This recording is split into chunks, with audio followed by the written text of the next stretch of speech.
Alors bonjour à tous et à toutes, c'est les talents des Hauts-de-France et aujourd'hui on se retrouve pour une nouvelle interview en compagnie de Étienne Boulanger. Bonjour. Salut. Donc pour commencer cette petite interview, je vais te demander d'un peu de te présenter un peu au niveau musical, quoi. Ce que tu fais, d'où tu viens, etc. Oh, d'accord, je vais essayer de faire court hein, parce que bon, voilà, moi je suis accordéoniste surtout, et chanteur aussi, et je suis multi-instrumentiste et je viens à la base du monde du bal folk. En fait, je suis né dedans, donc je continue à bosser un petit peu là-dedans, notamment à donner des cours de cornemuse et d'accordéon diatonique à Cric Crac Compagnie à Villeneuve d'Ascq. Et de proche en proche, je me suis intéressé de plus en plus à des styles de musique qui étaient à la base assez proches des musiques traditionnelles, on va dire assez connexes, comme le bal musette, la chanson française, la musique irlandaise. Et j'ai eu aussi une découverte grâce à des amis de deux groupes principalement, Jacaredo Capeta, alias Danza la Buena maintenant, et Los Papules del Sabor, qui m'ont donné le virus des musiques latines aussi. Donc je fais aussi essentiellement de la musique brésilienne en ce qui concerne les musiques latines et de la cumbia colombienne, quand j'ai le temps. Voilà. D'accord. Quelles Mm. sont justement vos influences musicales? Mais c'est à peu près, c'est à peu près ces styles-là, en fait. Alors après, c'est vrai que ce sont des styles qui sont pas forcément très, très, très connus du grand, grand, grand public. Du coup, c'est vrai que j'ai des références un petit peu qui sont très fortes pour moi, mais qui sont pas forcément très emblématiques. Moi, je parlerai surtout de Émile Vacher, par exemple, pour l'accordéon musette, ou Joe Privat, Tony Murena, des grands noms du musette. Après, j'ai ce type de références dans la plupart des styles de musique que j'essaye de jouer, en fait. Mais c'est vrai qu'en général, ça donne pas des noms très très connus à part des aficionados, quoi. Donc, pour le foro, je dirais Dominguinhos, Zekalish, tout par exemple. Euh, pour le swing, bon, forcément, Django Reinhardt. Pour la chanson, moi j'aime beaucoup Anne Sylvestre. Enfin, c'est vaste parce que je suis polyvalent en fait. Mais je pense que vous m'aviez contacté surtout pour parler du projet Balmusette en fait, qui s'appelle le Beau Milo. Du coup, je peux parler peut-être un peu plus du coup de ce monsieur Émile Vacher, voilà, qui est un accordoniste autodidacte qui jouait de l'accordéon diatonique. Donc, comme moi, c'est un instrument un petit peu plus archaïque dans la mesure où ça fait pas la même note quand on ferme et quand on ouvre le soufflet. Donc, ça donne une dynamique un petit peu spéciale, un style un petit peu plus fragile, peut-être plus nostalgique et que j'aime beaucoup. Et voilà, donc c'est un accordéoniste que j'ai écouté pendant des années et des années pour essayer de choper le style, parce que j'ai pas vraiment réussi, mais au moins c'est un peu rentré dans l'oreille, ce qui fait que je pense qu'on arrive avec le beau Milo à jouer cette musique-là assez correctement. Voilà. D'accord. Du coup, est-ce que vous avez sorti des projets, des albums? Alors, on a fait un album avec le beau Milo il y a ça peut-être 6 ou 7 ans maintenant, qui s'appelle Le bal musette du beau Milo, en autoproduction. Donc, le mieux, si vous voulez l'avoir, c'est de venir nous voir au concert, en fait. Et, pour cela, peut-être de nous suivre sur notre site, qu'il faudrait mettre à jour d'ailleurs, et notre page Facebook, par exemple. Sinon, de par mes pratiques dans d'autres groupes, j'ai enregistré 3 albums de folk, même un petit peu plus, avec des groupes comme la Piposa, Cric Crac Compagnie, Les Pantouflards, Orage sur la plaine.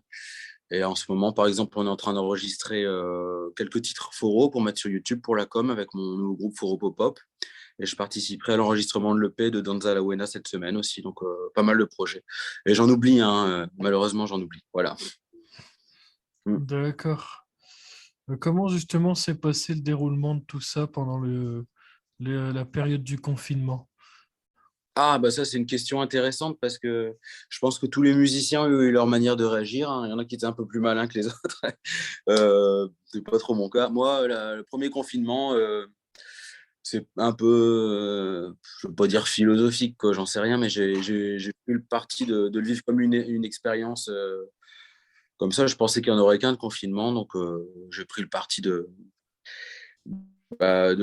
travailler des nouveaux répertoires. Donc, j'ai travaillé euh, tout un répertoire colombien et un deuxième répertoire. J'avais déjà un balforo. Et, mais je me suis donné une actualité de ce que je faisais.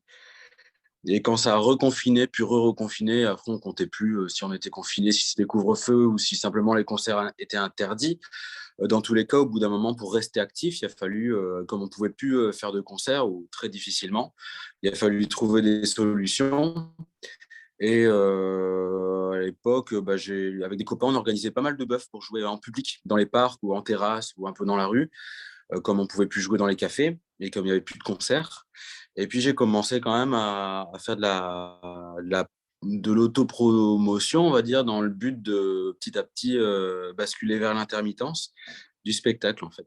Parce que j'étais plutôt salarié à l'époque en tant que prof de musique et j'ai perdu pas mal d'heures, en fait, avec cette pandémie. Du coup, il fallait réagir et trouver du travail. Du coup, j'ai quand même passé mes journées à créer des nouveaux projets. Donc, Cumbia Vallenato, Foro, et aussi un projet de musique irlandaise. Et puis, c'est aussi là que je me suis vraiment mis sérieusement à la chanson française en proposant tout un spectacle de reprises, une trentaine de chansons, je pense que ça fait 1 heure et demie, que j'ai rarement tourné vraiment en entier et pour lequel finalement, je pense à ça, j'ai fini par être repéré ainsi que 2 amis très proches, Jeanne Boulanger et Jérémy de la Vienne. Les 3 copains, on est accompagnés actuellement par le Labo Flonflon, donc un dispositif d'accompagnement d'artistes qui est porté par Oisem l'accordéon. Et c'est une chance incroyable qu'on a, voilà. Du coup, pour vraiment essayer d'avancer dans la chanson. D'accord. Est-ce que vous avez des concerts de prévus prochainement, du coup, avec vos projets? Oui, alors concernant le Beau Milo, hein, qui reste mon groupe principal et pour lequel vous m'aviez contacté, j'ai fini par me comprendre qu'en fait, fatalement, on était un groupe assez saisonnier parce que les guinguettes et les mariages et tout ça, c'est quand même à partir du printemps. Du coup, on a souvent rien en hiver. Sinon, on aura pas mal de dates au mois de mai. Alors, on en aura une à Roubaix le 1er et je pense le 14 mai. Après, il y a d'autres dates, il va y en avoir pas mal, hein. Je n'ai pas tout retenu. Je vais jouer aussi dans le cadre du Festival de l'Accordéon, du coup, le 31 mai à la Maison Folie d'Oisem pour un showcase avec les camarades dont je vous parlais, le Labo Flonflon. Très prochainement, le 23 avril, je jouerai du Foro au Sarrasin, donc un café très sympa à Oisem. Et le 1er mai, je terminerai la journée au Jazzic aussi, un café d'Oisem pour faire du fourreau également, avec une autre formation.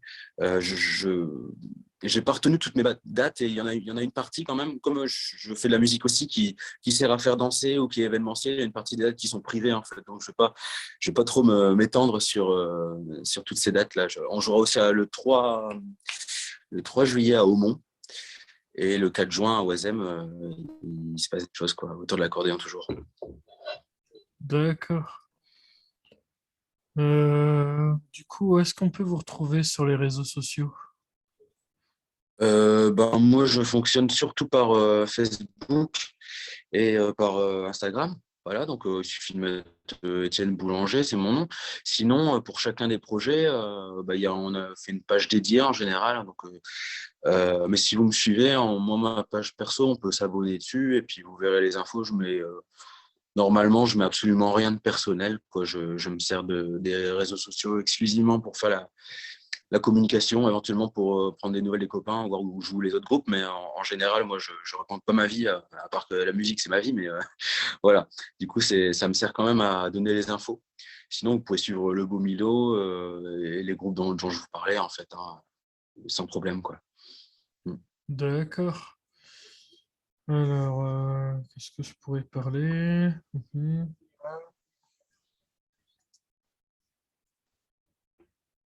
J'oublie une Alors, date, j'en profite pour chercher. On jouera aussi avec Foro Pop le 28 mai dans le cadre de la soirée 12 bars 12 groupes à Oisem l'accordéon. Ouais. C'est une soirée que je vous conseille en tout cas parce que c'est très sympa. Plein de groupes partout. Et puis il y a des animations à la Maison Folie aussi. d'accord.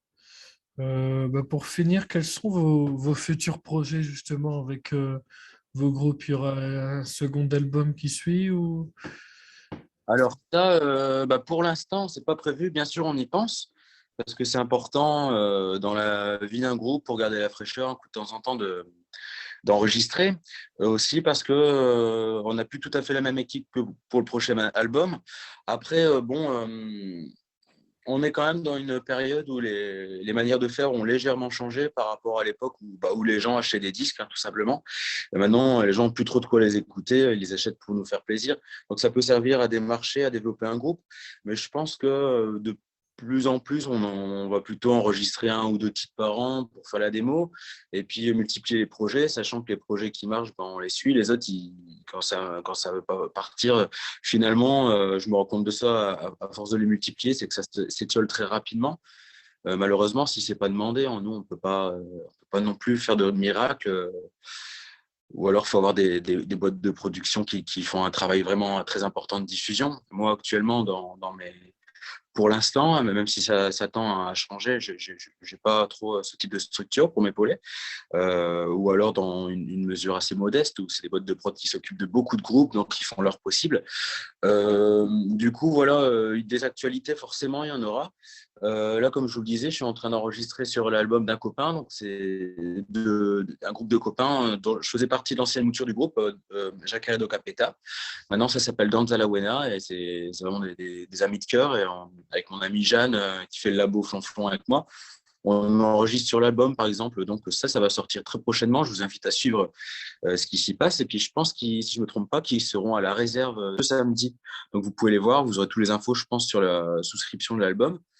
Et sinon, je vous dis, il y a des titres qui devraient tomber pour Foro Pop-Up, mon nouveau groupe de Foro, parce qu'on est en train d'enregistrer un petit peu en home recording, comme on dit, faire un petit peu de la prod, mais un peu avec de qualité convenable, mais pas non plus l'album studio, quoi.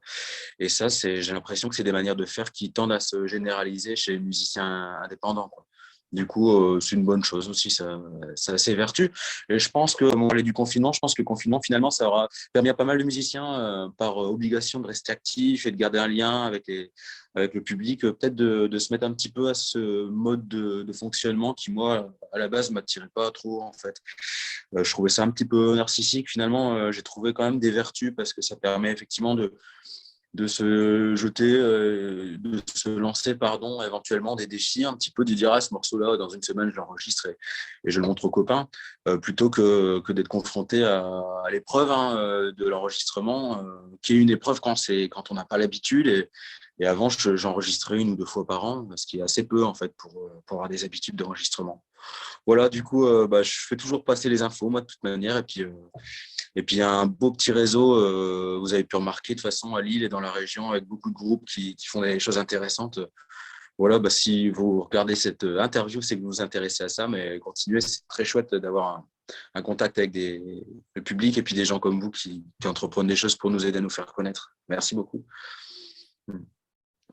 Bah, du coup, moi, j'ai plus de questions de ce fait-là. Donc, c'est déjà la fin de l'interview. En tout Et, cas, merci à toi d'avoir accepté d'avoir fait cette interview aussi